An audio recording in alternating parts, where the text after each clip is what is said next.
Hola, les habla el doctor Ricardo Contreras Soto y les vamos a platicar hoy sobre de la Universidad de Guanajuato, Campus Aley Salvatierra.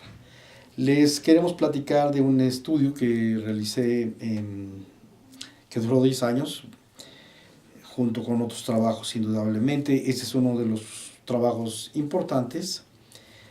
De hecho, fue mi tesis de maestría y se llama La migración en la percepción cultural del trabajador periférico en el contexto, en el centro, constitución simbólica en contextos estructurados.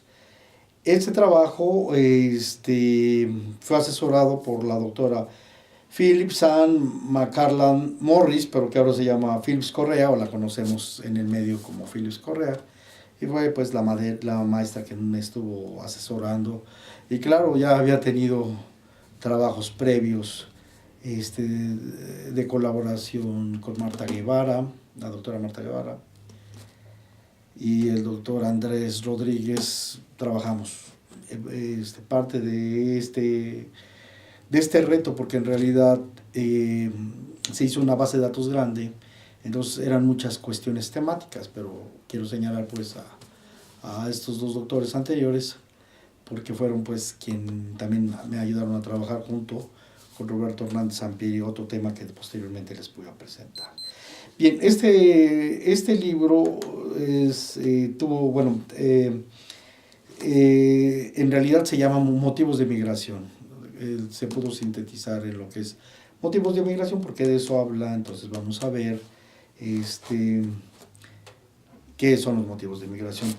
Fue publicado una versión en EUMED, en la editorial, y de manera virtual para que lo pueda bajar la gente que lo quiera. Y de manera física se condensó con otros trabajos, se publicaron de una edición pues limitada, pero bueno, pues se divulgó lo que se pudo. Del libro Estudios Socioculturales sobre Migración, Mercado Laboral y Organizaciones Empresas. Bueno, este trabajo se hizo a través de entrevistas y de 791 entrevistas, pues para 794 entrevistas para el trabajo de maestría. Bueno, queremos señalar que hay todo un debate. Entrar al debate de la migración es todo un debate. Están las partes duras, los Erklaren, están las partes que buscábamos otros caminos, los Verstegen. Y quiero platicar brevemente sobre el contexto. Fíjense que en la época que estábamos estudiando, que era eran los 90s propiamente, estuvimos trabajando en la migración. Pues, no había en Guanajuato mucha gente que trabajara, ¿no? Estaba el CISUC en la Universidad de Guanajuato, estaba Rionda, Carmen Cebada y algunos otros investigadores. Poco lo trabajaban el fenómeno migrante de manera más o menos. De hecho, el CISUC hizo 2 o 3 coloquios sobre migración en los que participamos. Me gustó mucho. Fue un evento a nivel nacional muy importante, donde llegaron investigadores, ¿no? Bueno, por un lado. Por el otro lado, hay todo un debate. Están las teorías, y generalmente se focalizaron en las teorías económicas. Porque yo creo que tenían un poquito más de avance en las cuestiones de migración. Entonces está la teoría neoclásica, está la teoría de la nueva economía, está la teoría del mercado dualista, y también la teoría del mercado segmentado. Déjenme platicarles que los economistas hicieron modelos muy interesantes, claro, muy matemáticos, que tienen que ver, ¿no? Pero hay cosas que no considero adecuadas. La primera cuestión es que parten de un postulado que se llama la elección racional, donde los sujetos buscan el beneficio más adecuado. Entonces esto justifica mucho pues toda esta cuestión del capitalismo, y yo creo que muchos de sus supuestos económicos dominantes, y tanto en aquella época como en esta época, piensan donde el sujeto por sí mismo, por su naturaleza, siempre está buscando las ventajas para ganar las mejores posiciones o los mejores recursos, el mejor beneficio. Pero bueno, pues primeramente hay una serie de críticas que hay que hacerle a estas teorías. Estas teorías parten como si el sujeto, o bueno, esta actitud fuera muy natural y adecuada, pero no distingue, primero no distingue la cuestión histórica, y no distingue sobre todo de que no es lo mismo sobrevivir, por ejemplo, para el caso migrante, sobrevivir que buscar utilidad como para el señor empresario. Entonces, una de las confusiones de la teoría de la elección racional o de la elección racional es esa, o sea, como si se diera de la misma manera, y no. Cuando el caso del migrante sale a buscar trabajo, pues tiene una serie de necesidades, no está buscando la mejor opción, no está buscando cómo hacer utilidades y rendimientos y plusvalía y cosas de ese tipo. Está buscando él satisfacer sus necesidades, satisfacer las necesidades de su hijo. La teoría clásica es muy importante, entonces es la teoría de expulsión y atracción. ¿Qué es lo que es una pregunta básica? A ver, quiero señalar también otra cosa. Todas estas teorías adquieren significado contextual e histórico, o sea, las ideas de estas teorías las podríamos desechar diciendo, ¿sabes qué? Son ahistóricas, les falta consistencia, aunque matemáticamente estén muy redonditas, que encuadren perfectamente en los postulados.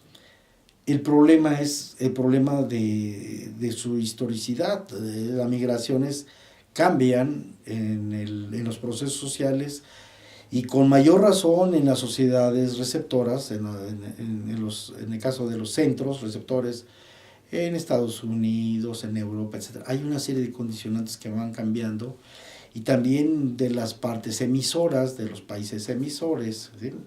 Entonces, eso es importante. La teoría de las teorías de la migración adquieren significado, sí, de verdad que sí valen la pena, cuando se contextualizan en el sistema mundial, en el capitalismo. Adquieren un significado distinto, no puro y abstraído, sino pueden ser elementos de análisis. Y con esto quiero decir que tampoco no quiero desdeñar estas teorías, no, han sido importantes porque han matizado puntos, focalizado cuestiones importantes que vale la pena reflexionar. Entonces me regreso a la teoría neoclásica. La teoría neoclásica es fundamental porque habla de qué es los elementos que expulsan a la gente, los pocos salarios, el desempleo, a que la gente busque recurso, trabajar en otros lugares. Entonces es de push, le llaman los gringos, ¿no? Es de push, qué es lo que impulsa, qué es lo que empuja a la gente a buscar trabajo, ¿no? Y por el otro lado está las cuestiones de atracción. Las cuestiones de atracción es, pues hay países que ofertan, que dan mejores condiciones de trabajo, que dan mejores salarios, y por eso la gente llega ahí. Bueno. Está la teoría de la nueva economía, y es muy interesante. Entonces ya no parte solamente del sujeto, empieza a plantear cosas muy interesantes con referencia a la familia y a la adición de la familia. Si no es del todo, sí ahí empieza a haber postulados de que la unidad doméstica, y entonces entra una dimensión más importante, que es más antropológica, la unidad doméstica, cómo participa, bueno, la familia en la unidad doméstica, cómo en ese entorno, en ese contexto, en ese campo, cómo decide que vaya la familia que vaya alguien a trabajar a otro país, y eso es importante. Y claro, los contextos culturales que desconocen muchos de los economistas. Está la teoría dualista, que también es una teoría muy importante, y aunado a ella la teoría del mercado segmentado, donde empiezan a platicar de de que hay trabajos que no quieren las gentes oriundas, propiamente los norteamericanos, no quieren. Y entonces, ¿y por qué? Porque están mal pagados, una vez que inicias hay pocas posibilidades de ascenso, porque son trabajos pues no gratos, eh, sacar excremento, pintar en lugares donde es muy imposible, los trabajos difíciles, los trabajos muy pesados, los trabajos difíciles. Entonces la teoría del mercado segmentado permite empezar a platicar de la estratificación de los mercados, y yo creo que es una buena contribución en el capitalismo entender cómo se dan los mercados estratificados, ¿no? Los mercados laborales estratificados. Y la teoría dualista también tiene varias contribuciones, entre ellas, una de las importantes, pues, habla de distintos mercados laborales y de otro tipo de mercados, y eso también es importante, no hay que descuidarlo, ¿no? Bueno, entonces retomamos el enfoque. Nuestro enfoque es Marx ha contribuido bastante, y Manuel Wallerstein también nos ha ayudado a entender como la teoría del sistema mundial. Ya Rosa de Luxemburgo había hecho trabajos anteriores donde platicaba cómo se insertaba en el capitalismo las colonias y en el proceso de circulación de las monedas y financieros, y cómo se apropiaba la plusvalía en países y en colonias que no eran capitalistas, eran de otra formación social. Entonces, la teoría del sistema mundial es muy interesante porque habla de las relaciones centro-periféricas. Es muy distinta la teoría del sistema mundial al discurso modernizante por ejemplo, de países avanzados y países retrasados, esta idea modernizante de que pues, no estamos a la altura. Cuando uno analiza la teoría del sistema mundial vas a ver cómo hay una relación, y claro, es una relación que tiene que ver con las relaciones de explotación, que tiene que ver con las relaciones de dominio en el sistema mundial, en el mercado mundial. Entonces, yo creo que esa es la contribución, ¿no? Bueno, a ver, voy a hablar un poquito más sobre la nueva economía. La teoría de la nueva economía habla de la decisión tomada de la familia, como habíamos dicho, para minimizar los posibles riesgos. Está pensando en el sujeto. Cuando veamos la parte familiar, fíjense, aquí en el caso de México, las culturas, ¿quién va a ir? ¿Quién se va de migrante? ¿Quién se queda, por ejemplo, cuando hay medios de producción a cuidar el rancho? ¿Quién se queda? ¿Quién se va? ¿Quién asume el riesgo? Las personas más afectadas en la oferta y la demanda, los pobres de la comunidad, quiénes son los que se marchan, y las posibilidades de relocalización laboral, ¿no?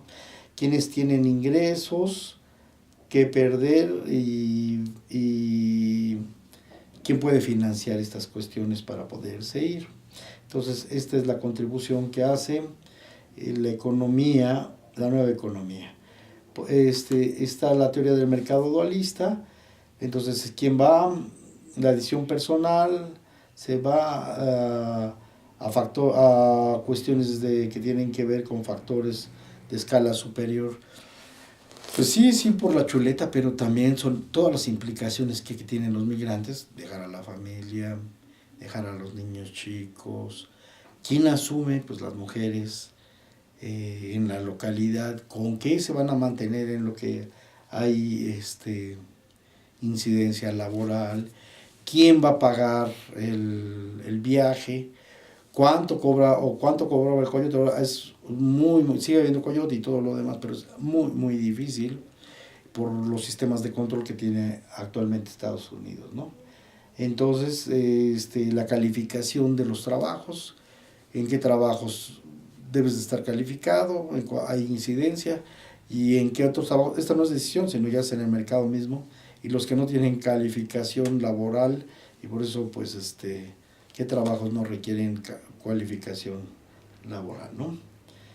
Y los cambios demográficos laborales que son sumamente muy importantes. Bueno, ya platicamos del mercado dualista. Pues el fenómeno migratorio es mundial, no lo quiero naturalizar, ha cambiado en distintos momentos históricos y hay flujos cuando hay países en guerra, cuando hay catástrofes, cuando hay turbulencias, cuando hay movimientos políticos, hay flujos de migración.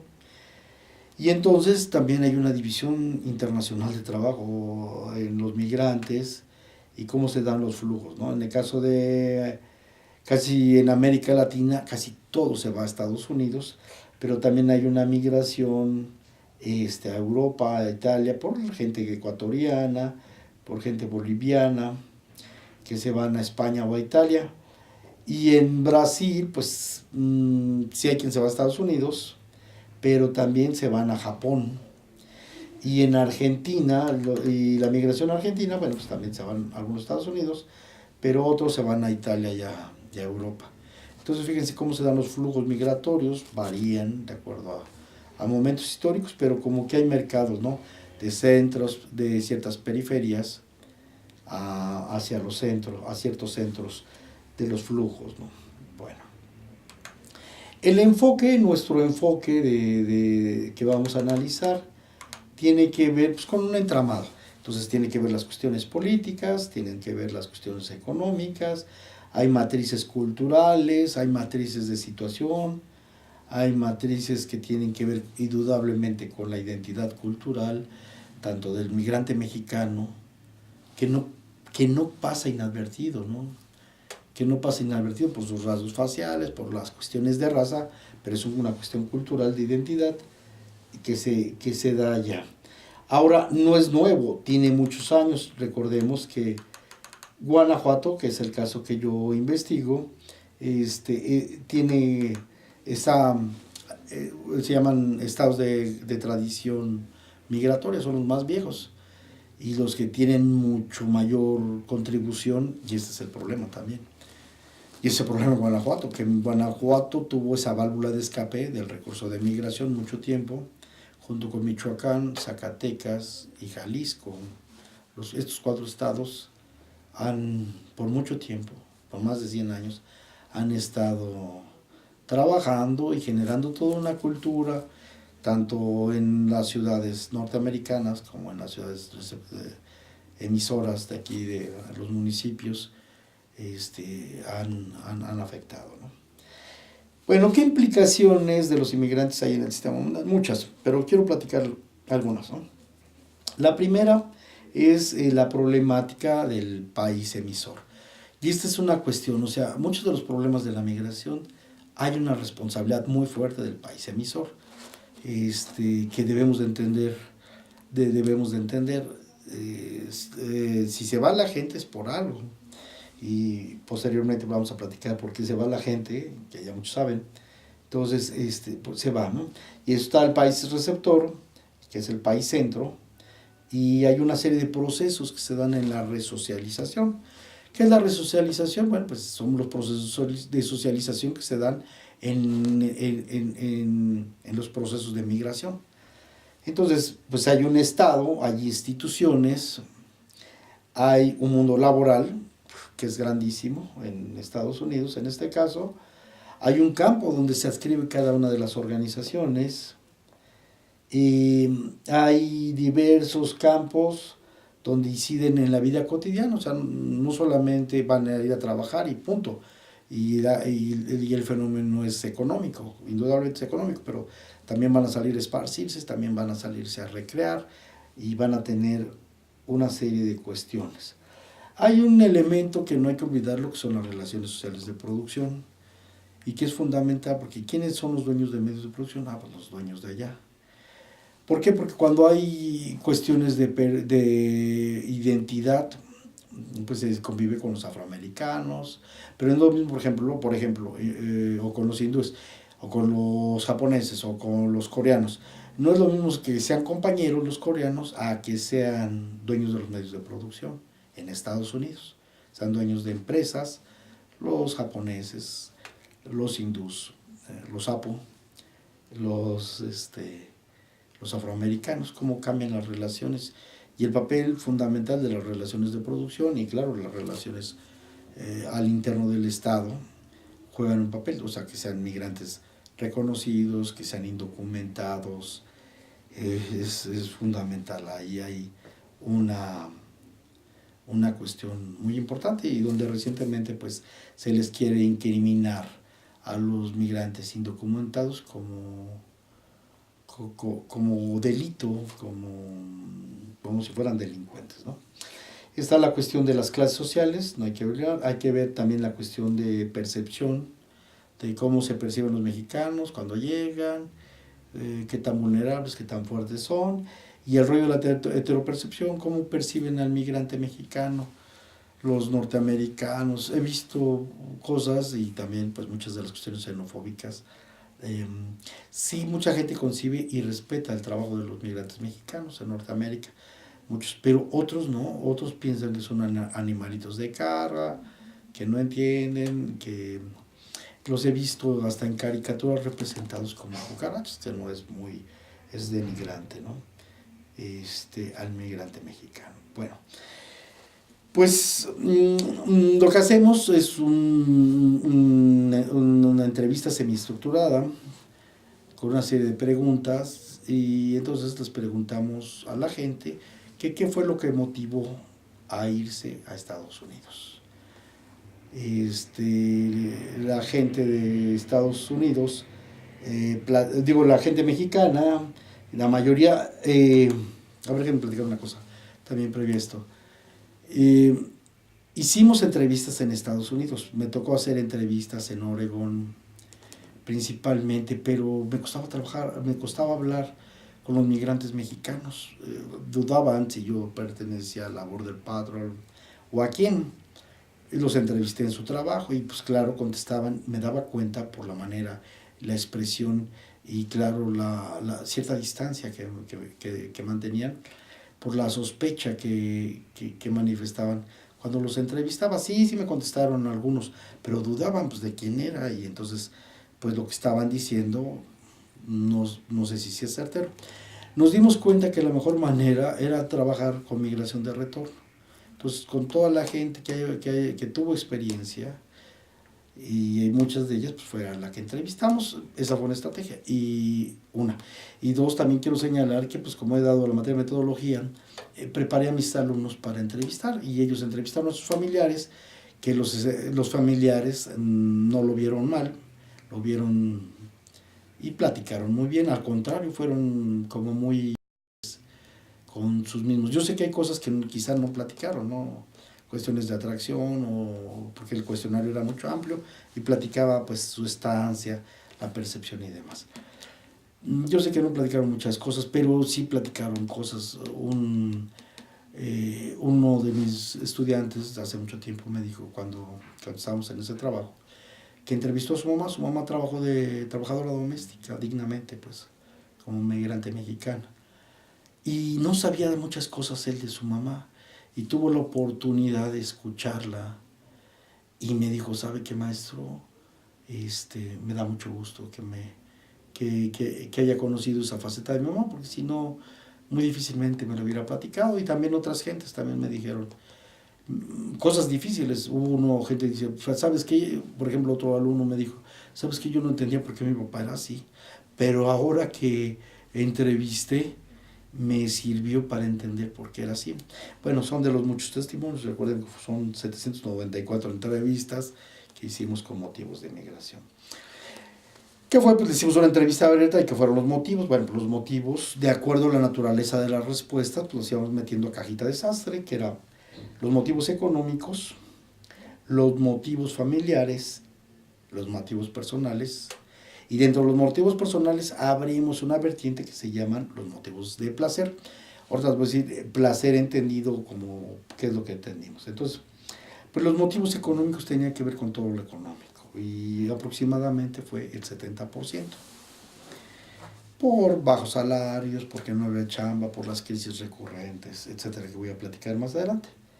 Los problemas familiares son importantes y representan aproximadamente el 8%. Dije el económico 70%, los familiares aproximadamente el 8%. Entonces, pues que se van, que la familia, que quieren ver a sus hermanos, que quieren ver a sus hijos, que quieren saber qué pasó con el esposo. Esos son los motivos familiares. Están dentro de los motivos de arrastre, de acuerdo a los criterios de la migración, ¿no? Le llaman arrastre, muchos de ellos son familiares, y otros tienen que ver. Y los motivos personales que tenían que ver pues con motivaciones de ir a estudiar, ir a prepararse, ir a estudiar inglés, estar una estancia ahí, ese es el motivo. Y los motivos de placer no es el placer de las clases ricas que van y visitan Nueva York y andan en la gran manzana y paseándose, no. Los motivos de placer es que llegó un momento en que la gente se quería desaburrir de la comunidad o de la localidad urbana y se iban. Y curiosamente esta categoría no la tenían. Me da mucho gusto hacer estudios cualitativos porque hubo varios debates y uno de los debates que hubo es que no tenían esa categoría y es la segunda más importante de acuerdo a los testimonios de los migrantes. Entonces estos motivos de placer donde se aburrían, querían conocer, querían saber más allá del rancho. Y es que hay situaciones donde el migrante pues ya no, o sea, llega a una edad y se acabó, ya no hay escuela, ya lo que sigue es trabajar y tener niños, entonces está la posibilidad de irse con un hermano, de irse con un amigo, de irse con un pariente a conocer Los Ángeles, a conocer Houston, a conocer entonces por eso la gente utilizaba este recurso. Y yo cuando hablo de la migración lo hablo como recurso, bueno, era un recurso muy concurrido en esa época en que yo estudiaba la migración. Ahora es mucho más difícil. Sí va a haber, consideramos que de acuerdo a la situación, que sí va a haber migración, va a ser muy selectivo laboralmente, va a ser muy temporal.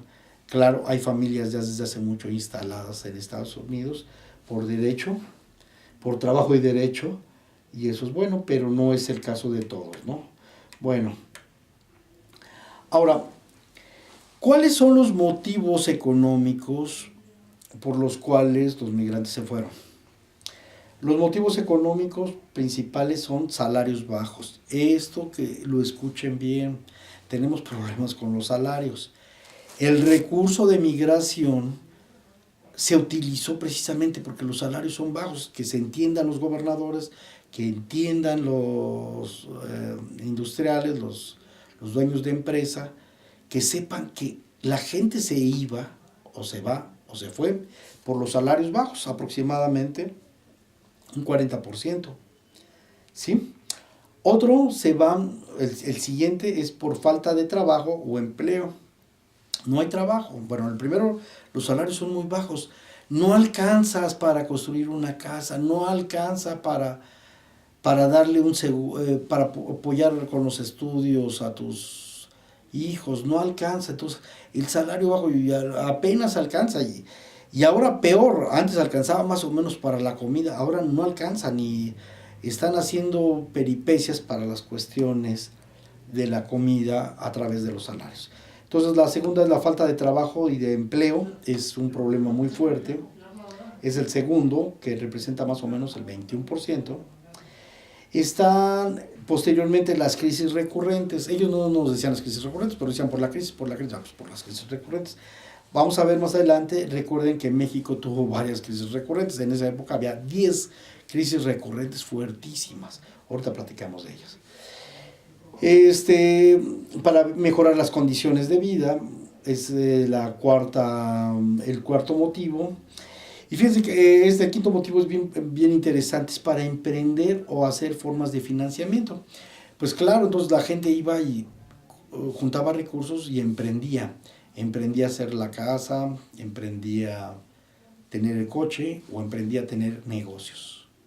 El patrimonio necesario o los negocios que juegan un papel muy importante, y eso es fundamental, ¿no? Que eches a andar un negocio, porque no todo, con los salarios que tienes, pues en lo que trabaja la esposa, la tiendita, pues el otro trabajaba como obrero, etcétera. Entonces, hay quien tenía, pues los campesinos tenían un poquito de recursos, bueno, pues ayudan y le invertían un poquito al rancho, a la familia, etcétera. Que son, por eso son tan importantes las remesas, en qué se invierte el dinero de las remesas.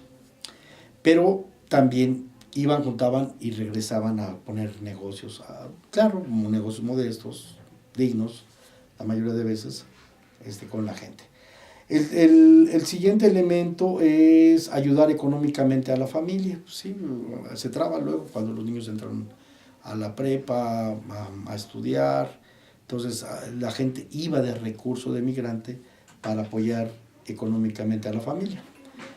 Está la cuestión de pobreza es la cuarta.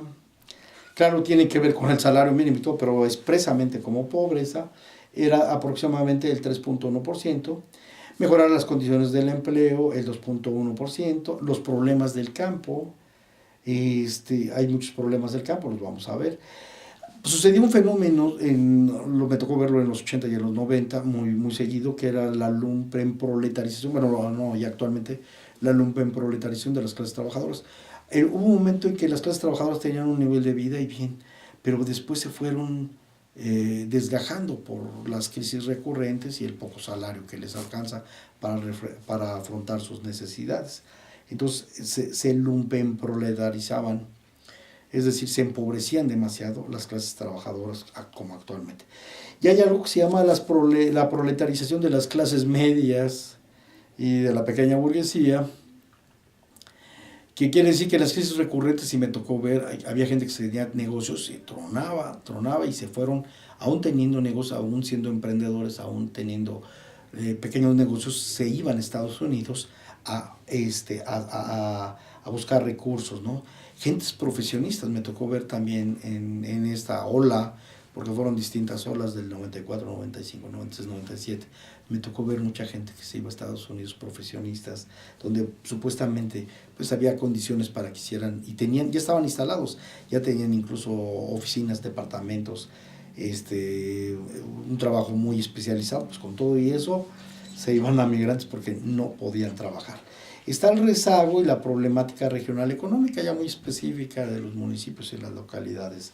Entonces, eso fue lo que nos contestaron como problemas económicos. Entonces, vean ustedes, sí, donde los salarios, la falta de empleo y las crisis recurrentes, mejoramiento de vida, son las principales causas por las cuales se fueron los migrantes mexicanos por cuestiones económicas.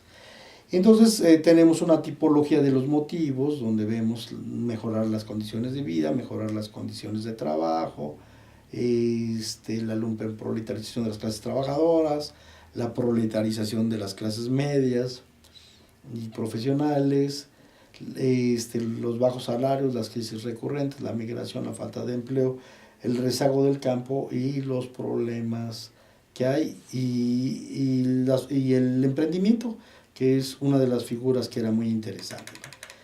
Sí, muchos de los migrantes iban a hacer casas. ¿Cuándo se puede hacer casa uno? Entonces era muy difícil, es muy difícil incluso para clases que trabajan. Entonces mucha gente iba y compraba el material o compraba el lote, en una ida regresaba y compraba la última. Y entonces ya iba armando su casa, iba comprando el terreno, adecuaba el terreno. O sea, muchas cosas lo utilizan sobre la autoconstrucción. Pero la otra parte que ayuda bastante, y sobre todo económica, fue las remesas de la migración. Entonces, que ayudaron a hacer el patrimonio básico, porque pues básico, por las cuestiones con las que vive la gente, ¿no? Yo les había dicho que había llegado mi investigación hasta el 2006, no, llegó hasta el 2001, fue para motivos de migración. Y hicimos un comparativo de los flujos de acuerdo a los testimonios. Claro, es indicativo. Todo el trabajo cualitativo, bueno, trabajo, aun cuando hicimos una base de grandes, muy grande, pues te permite reflexionar, claro, cada vez más próximo, pero estrictamente, aquí me dirían los matemáticos y los estadísticos y los demógrafos, no podemos decir eso con mucha certidumbre. Bueno, lo decimos con cierta sospecha, ¿no? Entonces, si ustedes ven de manera comparativa, los flujos de migración que registramos son muy similares, es como se incrementan cuando en el 94, en el 95, en el 98, cómo se incrementan los flujos migratorios.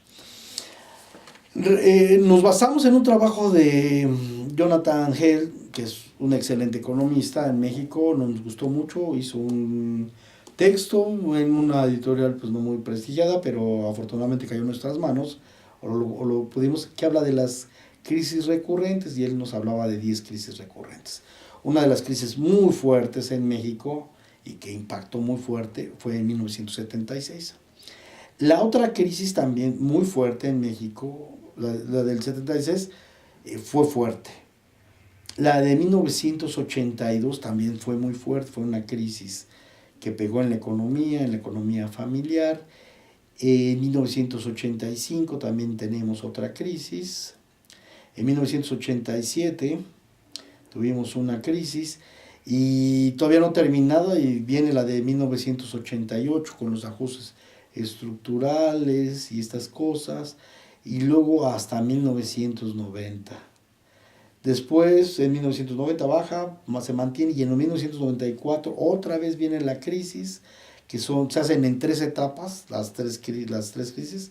Hay un momento en la crisis de 1994, y donde en la segunda parte de la crisis fue brutal, nos pegó a los mexicanos muy fuertes, hay muchas anécdotas de los testimonios. Claro, quiero señalar, el libro es más rico porque va platicando los distintos testimonios de la gente, cómo sufrió la gente, cómo vivió, cómo reflexiona porque se fue de migrante, ¿no? Y en 1995, esas son, la de es muy severa, hace unos criterios muy importantes, de severos, y la de crisis del 94 fue una de las así, fue un tsunami social, un tsunami económico, nos pegó a los mexicanos por cuestiones de endeudamiento y de las condiciones internacionales que nos ponen, y que claro, las crisis por los malos manejos de los recursos y muchas cosas complejas que hay, pero hay que estar al tanto. Entonces en 1998, entonces hay 10 crisis, hay toda una generaciones que hemos vivido en crisis desde el 1976, hemos visto cómo se va apretando las familias al cinturón y cómo se adelgaza el gasto familiar, se adelgaza las posibilidades y todo lo demás, pero también paradójicamente cuando los migrantes se fueron, yo me tocó ver muchas comunidades pues muy carentes, ¿no? Tamayo, Los Huesos, La Gavia, pero luego ya cuando se fueron los migrantes empezaron a ver colores en las localidades y se veían claroscuros todavía en las partes urbanas. Qué paradójico que las localidades eran las partes donde había más pobreza, donde hay más pobreza y demás, pero después hubo mucho color en términos de que las remesas ayudaron bastantes. Bueno, yo no estudié propiamente las remesas.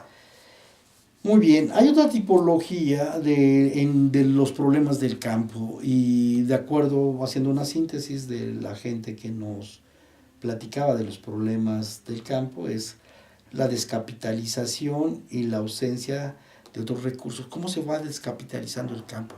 Actualmente el campo está muy abandonado y se está haciendo para que se privatice y lleguen pues grandes empresas nacionales o transnacionales y vuelvan a echar grandes, hagan cultivos intensos y todo lo demás, ¿no? Es importante impulsar, y eso lo veníamos desarrollando, la seguridad alimentaria. Es fundamental la seguridad alimentaria. Si queremos ser un pueblo que esté de rodillas, un país que esté de rodillas, pues descuidemos la alimentación.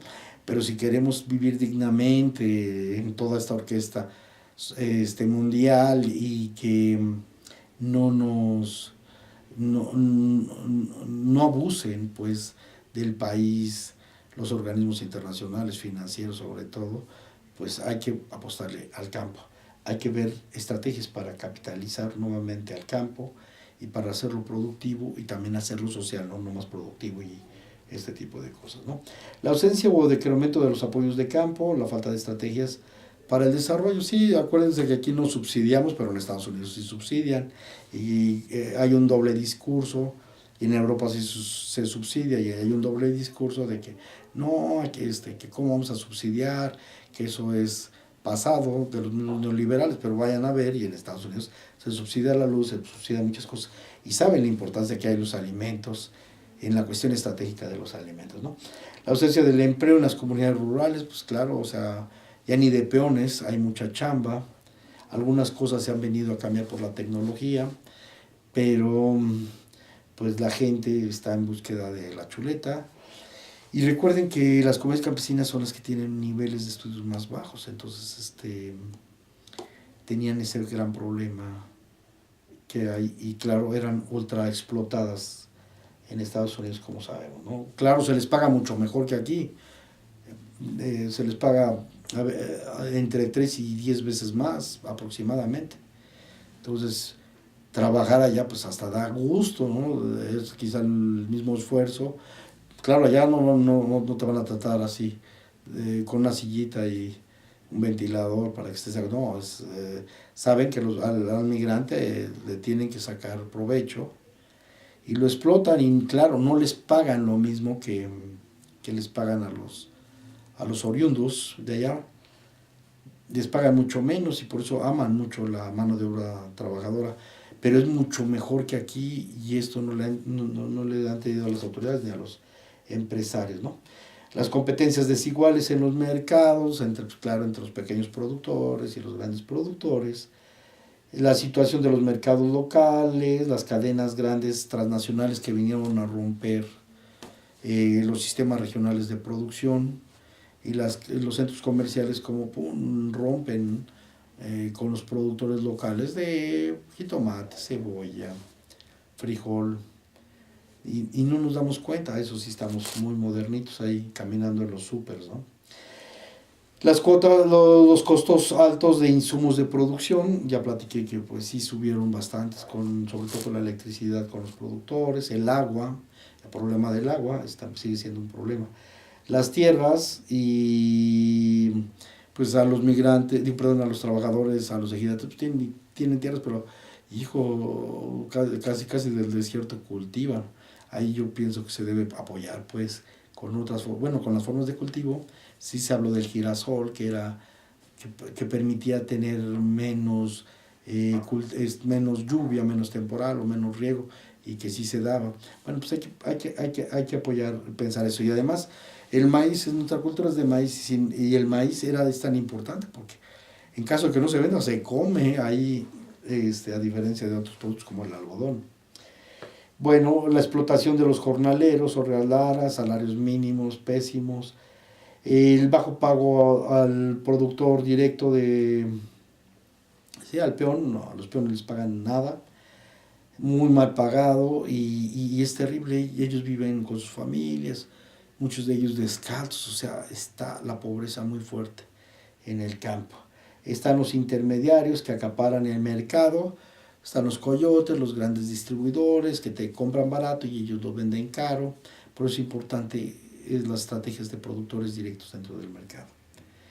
Y bueno, pues son algunos de los problemas del campo, de las comunidades que generan la migración, de acuerdo a los testimonios que encontramos en esta investigación. Por otro lado, está una tipología de los motivos socioculturales, ¿no? De las comunidades rurales, pues sí hay una vida triste, hay que buscar. Llegó un momento en que sí las comunidades pues eran demasiado tristes, los ranchitos, los municipios pequeños, Acámbaro, Manuel Doblado es un gran impulsor de mano de obra, el agotamiento de la promesa de vida, no, llegas y no hay, ya lo que sigue pues es tomar, por ser mucho alcoholismo también, tomas, si bien te va, juegan fútbol, es una vida muy monótona, se requiere culturalmente muchas cosas, ¿no? Buscar la vida allá, el sueño americano despertó la fantasía de muchos de estas localidades pequeñas, de estos municipios pequeños, y les gustaba el estilo de vida. Se necesitaba sobresalir en algún campo, que se lo reconozca a alguien, la ilusión de la ilusión de, de tener cosas, una camionetita, un esto, lo otro, jugó un papel importante. La cuestión de que allá es todo bonito, y sí, tú vas a Estados Unidos y parece que estás en el paraíso. Llegas y las casas, los campos, la arquitectura monumental, entonces muchas de estas cosas, ¿no? Contrastada con la pobreza de los migrantes. Conocer algo nuevo, tener algo de aventura, desaburrirse, buscar la diversión, la carencia de oportunidades, la ausencia de proyectos de formación y de participación. Sí, se acaba la escuela, entonces muchas veces la escuela, pues mucha gente fue a trabajar para que sus hijos estuvieran estudiando.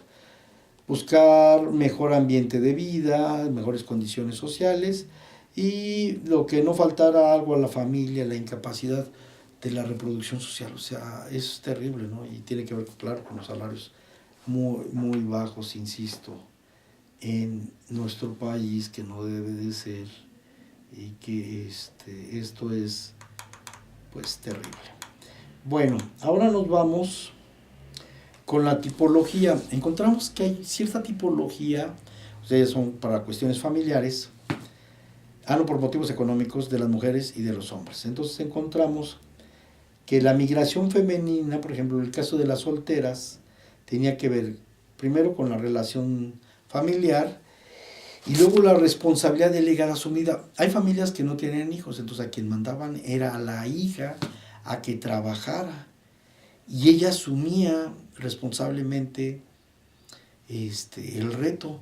Decía, ¿sabes qué? Están muy interesantes los testimonios de las chicas, de las mujeres que se van de migrantes. Decían, no, pues yo me voy, así casi que se formaban ahí con el papá ya grande de edad, y pues ¿quién se va para ayudarnos económicamente? Y entonces pues yo me voy, y entonces a ver, háblale a tu fulanito, a sultanito, para que llegues ahí y todo lo demás, ¿no? Entonces, esta responsabilidad era para cooperación al apoyo familiar. ¿Cómo va a apoyar esta niña, esta jovencita iba a ayudar para la situación económica?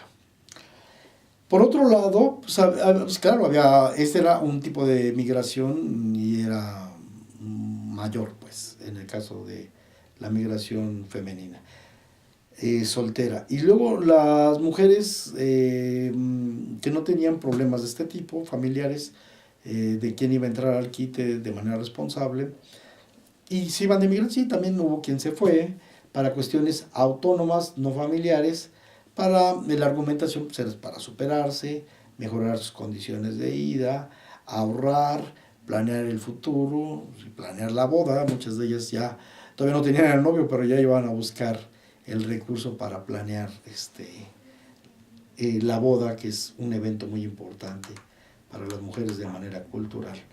Bueno, por el otro lado, para las mujeres casadas, esto es muy interesante. ¿Por qué las mujeres casadas se iban de migrantes? Pues encontramos lo siguiente, pues unas de ellas se iban para huir de la familia y sobre todo por la violencia familiar. Hay maridos muy machistas, las golpeaban, las amenazaban y ellas querían cambiar su vida, entonces iban de migrantes. Sabían que tenían un pariente, un conocido, un amigo, un familiar, y entonces se iban para allá, entraban a trabajar ahí en las maquilas o en las empresas y todo lo demás. Entonces las mujeres iban por la familia de migrantes para ver dónde estaba la familia, el esposo, si se quería, porque a veces se iban los esposos y no se sabía de él. Y entonces pues, preguntaban a la mujer pues, si lo seguían queriendo o qué. y pasaban muchas cosas, ¿eh? Una es que en el proyecto de migración pues, se morían. No sé si los mataban, algunos de ellos allá, por abusos laborales, posiblemente en algún tiempo. Y no se sabía, no contestaba. Otra de las causas era también pues, porque tenían, después de mucho tiempo, pues tenían otra familia.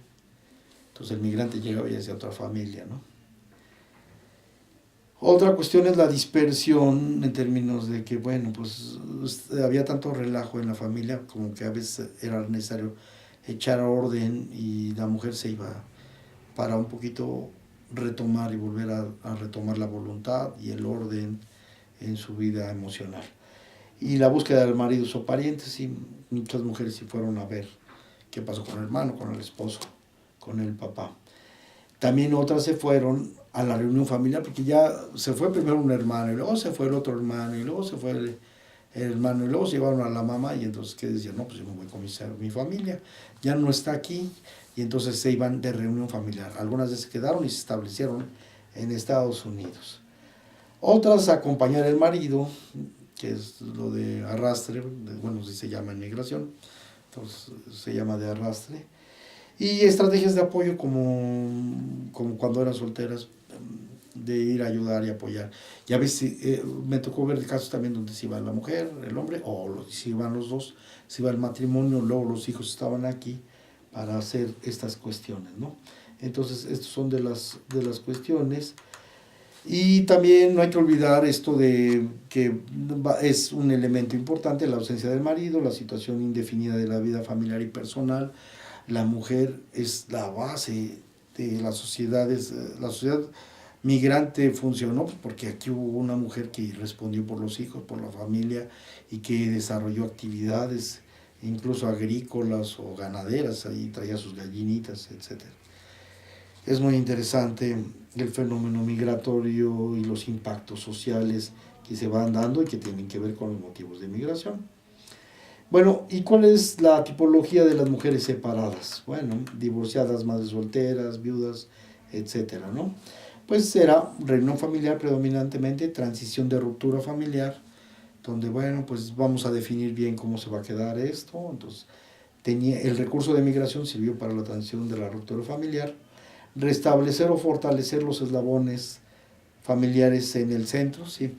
A veces tenías un tío que trabajaba, un primo, un tío, eran familiares sobre todo, primo, un tío, un papá, que ya se había quedado a trabajar allá y entonces la gente iba de migrante a decirle, pues, ¿qué pasó? ¿Vas a regresar o no vas a regresar?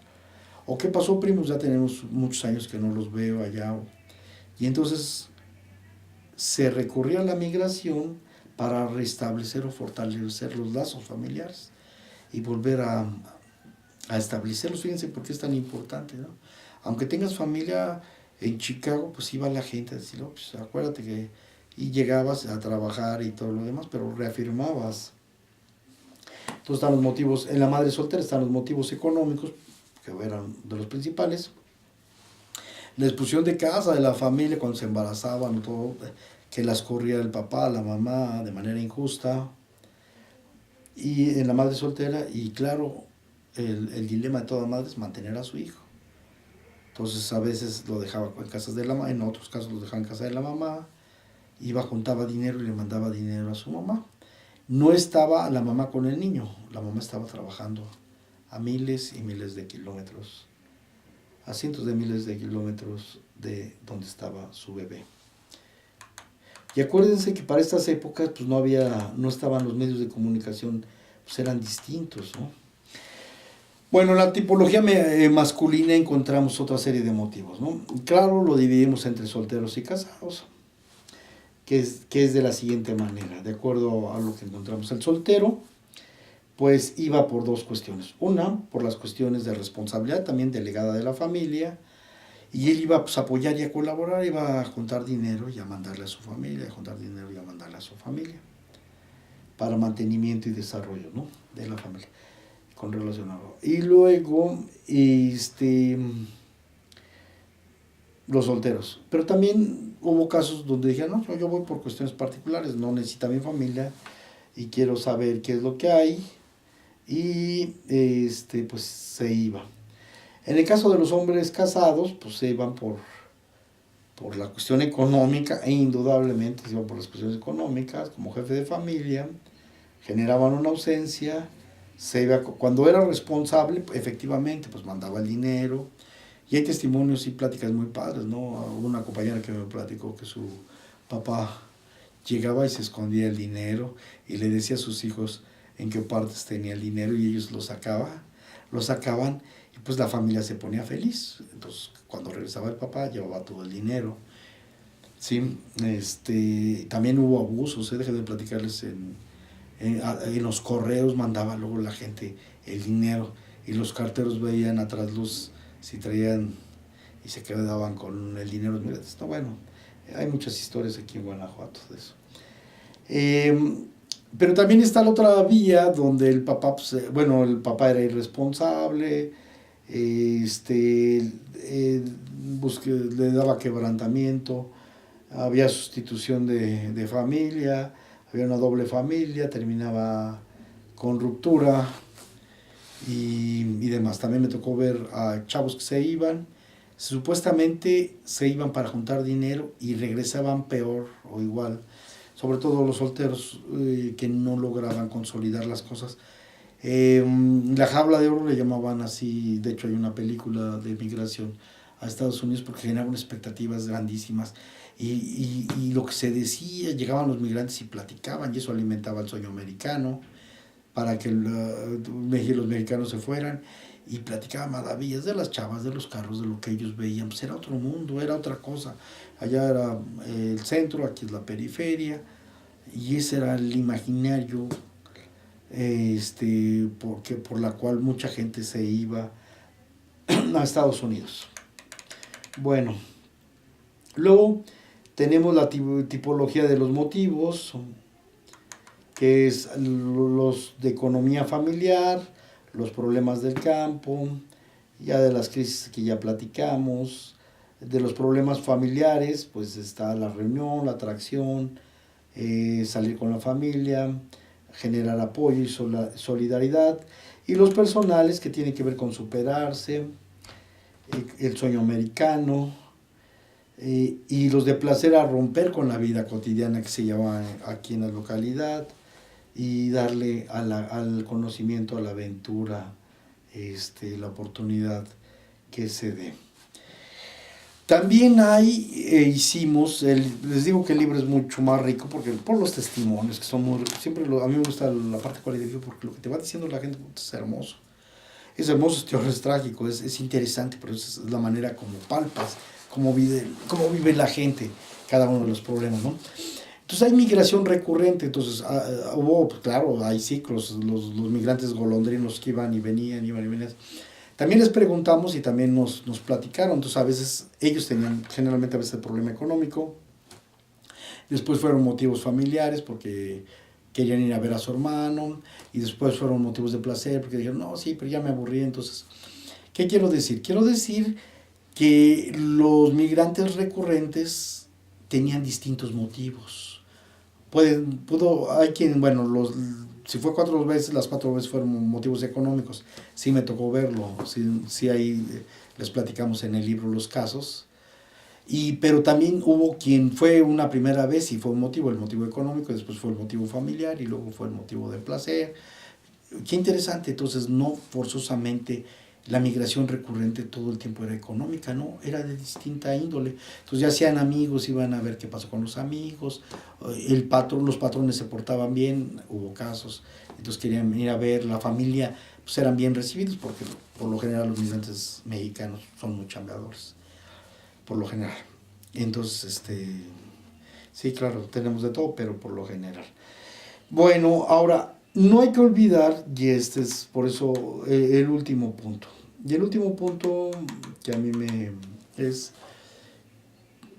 ahí es donde pues el gobierno y la sociedad tenemos que estar muy conscientes. La gente se va. Y la gente que se va no es, y además la gente se va y no se quiere venir, hay migrantes que ya los regresaron y apelan a no irse porque ya hicieron familia, porque ya se establecieron, ya anclaron en Estados Unidos, pero me preocupa mucho aquí, ¿no? Entonces, pues por las crisis recurrentes. Los migrantes se han ido o no se quieren venir por las crisis recurrentes. Una amiga me habló alguna vez por teléfono y me preguntaba cómo estaba la leche y luego me decía reflexivamente, pues cómo puede estar a más de 15 pesos, a 20 pesos. Cuando yo me fui estaba a 3 pesos la leche y era cara. Entonces aquí es donde los productos básicos suben. Dice, no, no puede ser, Ricardo, que estén viviendo en esas condiciones. Pues sí, vivimos en estas condiciones. Y bueno, no es el sufrimiento humano, no es cómo resolvemos país, cómo resolvemos gobierno, cómo resolvemos nuestro problema. Y yo creo que ya debemos de cambiar la pila, ¿no? Vienen elecciones y todo lo demás, y más que promesas vanas y cosas, hay que apostarle a mejorar las condiciones en México. Todo. La productividad, claro, la eficiencia, claro, pero las condiciones de vida de la gente, por favor, los salarios, ¿sí? Orientar, hay que romper esos manejos, esos vicios de orientar, la orientación de manejo ideológico, el consumo de la cultura más, o sea, siempre comparándonos con los europeos, no, ya hay que dignificar lo nuestro, no quiero ser malinchista y cosas, pero sí es importante partir del centro cultural, la estrategia como cultura, es fundamental, ¿no? El divorcio con la tecnología, pues bueno, hay que acercarnos a la tecnología, es importante. Sí me tocaba ver la gente del campo que no tenía mucho contacto con la tecnología porque estaba sorprendida por Estados Unidos, ¿no? Las carencias de oportunidades y de prácticas en la formación y en la vida cotidiana para que la gente crezca. Tenemos altos costos sociales, tenemos crisis, pero tenemos costos sociales en no creer, el deteriorarse la sociedad, en deshacerse, romper el tejido, pues esos son costos sociales y quiero que lo entendamos. No podemos, si queremos, necesitamos cambiar nuestra sociedad, no vivir apechugando todos los costos sociales porque termina uno aislado y hacen los demás países, las demás instituciones, hacen. Okay, yo creo que ya es hora de cambiar las cosas, ¿eh?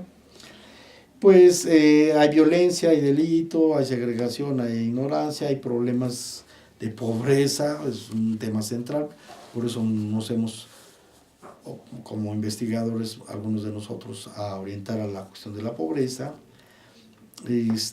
Hay una ausencia de proyectos sociales, es necesario el etos colectivo, las reivindicaciones, necesitamos mejorar los niveles de estudio y de formación, los espacios, no solamente de formación, también de creación colectiva. Las prácticas son necesarias, las maneras de reivindicaciones, las ausencias de masas críticas, es necesario la democracia y la polarización exacerbada. Esto no se va a mejorar con más policías, más policías, más policías, no, esto tiene que verse para romperse. Y hay un problema, el miserabilismo. Una cosa es la pobreza y otra cosa es la miseria. Y llega un momento en que también la pobreza nos va llevando a la miseria imaginaria, a la miseria volitiva, a la miseria, va acabando, va generando ataraxia, va generando cosas que no debe generar. Yo pienso que es importante los cambios. Por último, pues quiero señalar que yo me acuerdo también cuando empezamos a decir, bueno, pues vamos a estudiar la migración porque faltan investigadores. La gente decía, los paisanólogos, y lo decían de manera peyorativa, son paisanólogos, pues sí, necesitamos saberlo. Y también quiero señalar algo que se me había olvidado y que es muy importante. Yo estudié el fenómeno migratorio por muchas cosas, porque tengo muchos familiares que son migrantes, algunos todavía están ahí, muchos de los Contreras están ahí en Estados Unidos, pero también por mi hermano Toño, a quien le debo, era un hermano más chico que yo, se murió, tuvo más de 10 o 8 ciclos migratorios, eventos migratorios, y siempre ayudó a la familia, llegaba y todo lo demás, sufrió muchas cosas, y el estar escuchando sus relatos, pues claro, me sensibilizó. Yo tuve la oportunidad de estudiar en México por medio de un tío, y mi hermano pues vivió esas cosas, y ya pues lo utilizaba como recurso, un recurso voluntario, claro, coaccionado por las situaciones en México, y fue muchas veces de migrante, vivió en los garajes de las casas, en muchas condiciones muy carentes, como muchos de los migrantes mexicanos. Ya las últimas veces ya conocía el caminito, ya sabía con quién llegar y trabajó hasta en los barcos de pesca, que fue uno de los últimos trabajos que tuvo. Entonces, a él esos trabajos de migración es para él como un homenaje con afecto. Muchas gracias.